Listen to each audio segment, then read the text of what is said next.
With the tree of life, it would make Adam immortal. But the serpent went to the woman. Okay? He sees an opportunity to get dominion in the earth. In order for him to get dominion, he had to deceive Adam. So he went to the woman and said, "You're not going to die. Because the Most High know if you go and eat this tree of good and evil, you'll be like gods. You go eat that tree of knowledge, you'll be like gods to understand both good and evil." Alright? Deceptive. He didn't go to Adam because Adam would have checked him. He went to Eve. And Eve took it to Adam. And through that, the serpent gained power in the earth. But that's him in the earth in the garden.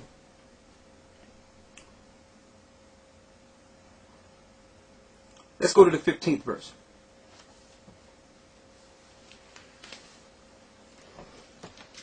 Verse 15.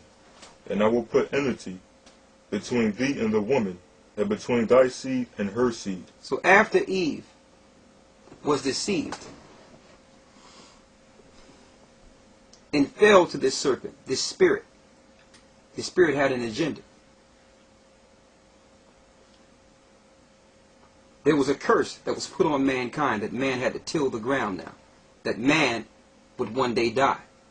And this is the curse that was laid out. That he would put enmity between the woman's seed and the serpent's seed. Read that part again. Verse 15.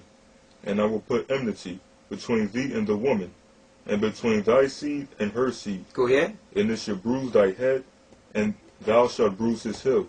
So, the Most High was showing a war, a spiritual war, that would manifest itself in the physical. That until the consummation, Satan's seed would be in variance, continual variance, against the woman's seed. Continual variance. So all through the earth, until the consummation, from the beginning, there will be a battle between good and evil, and it would manifest itself in the physical. Alright? So now, in order for Satan's seed to battle against the woman's seed, he must get dominion in the earth. And through this dominion, eventually take down and destroy the righteous seed in the earth. And you're going to find he would use men determination for power, and vanity, government, and religion.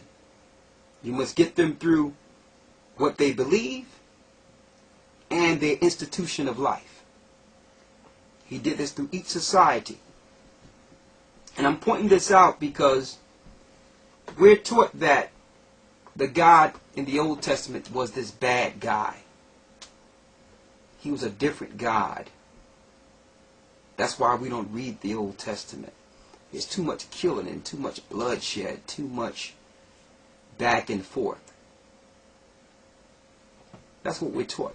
But we don't know why there was so much bloodshed. You're going to find out that there were bloodshed because of these two seeds battling in the Old Testament.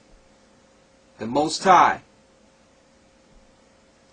through each of these wars in the Old Testament, was putting his seed, which is his chosen people, in variance against the serpent seed. And each time these wars would escalate, the serpent would get away and started in another government. Yes. Government and belief. We're going to show you. I need you to go to Luke 10 and 18. And I'm going here because we have to give you the mindset of this serpent. His origin, his agenda.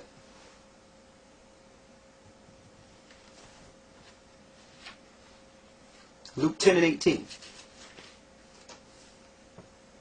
St. Luke 10 and 18. Read. And he said unto them, I beheld Satan as a light falling from heaven. Read it again. And he said unto them, I beheld Satan as lightning fall from heaven. So Christ says he beheld Satan as lightning fall from heaven. When did he beheld? It says, I beheld, to let you know that the Spirit of Christ was there in the beginning. And he beheld that spirit that's in Satan hurled from the heavens. He's seen that spirit hurled or thrown to the earth. That's before the garden. So you read Genesis and you go right into the story of the serpent and don't know that the serpent spirit predates the garden. So when it says, let us make man in our image in Genesis, it was talking about the Son, Father, and the Holy Spirit. Christ was there in the beginning when the heavens was made, his spirit. And he beheld Satan hurled to the earth as lightning. Why? We're going to show you why. So he didn't just creep up into the garden and had a problem with mankind for nothing. Okay? He had an agenda. There's a reason Satan wanted to attack and destroy the creation or the image of the Most High in this earth, because he had indignation against the Ancient of Days, the Most High Ahia. Okay?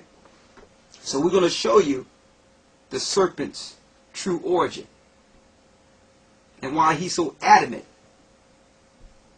with killing and destroying and setting up governments to destroy in the earth. Let's get Ezekiel 28 and 12.